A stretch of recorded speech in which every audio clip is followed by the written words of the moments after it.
নমস্কাৰ আৰু আমি এই নকছাৰী মৌজাৰ আমি আকচমা গাঁৱৰ এই ঋতুপৰ্ণ বৰুৱা আমি খেতিৰ লগত এটা সম্বন্ধ বজাই ৰাখিব খোজোঁ।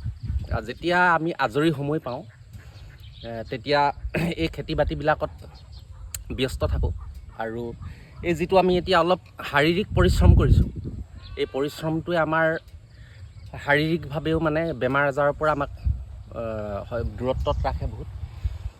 আপোনালোকৰ মৰম, আশীৰ্বাদ আৰু সহায় সহযোগ আশা কৰোঁ। নমস্কাৰ।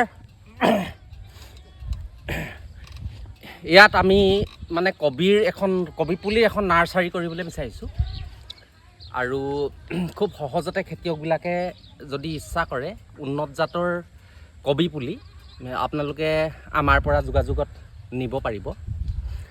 আৰু এই পৃথিৱীখন আমি সেউজীয়া কৰি ভাল পাওঁ। এই জেগাবিলাক যদি আৰু অলপ দিনৰ পিছত সেউজীয়া হৈ উঠে কিমান ভাল লাগিব চাবচোন বাৰু আপোনালোকে। আৰু আমি এই নকছাৰী মৌজাৰ আমি আকচমা গাঁৱৰ এই ঋতুপৰ্ণ বৰুৱা আমি খেতিৰ লগত এটা সম্বন্ধ বজাই ৰাখিব খোজোঁ।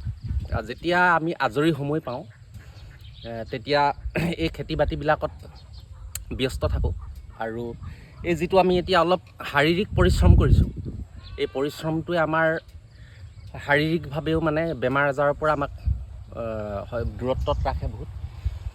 আপোনালোকৰ মৰম, আশীৰ্বাদ আৰু সহায় সহযোগ আশা কৰোঁ।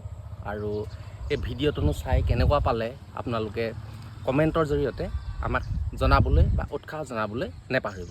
ধন্যবাদ।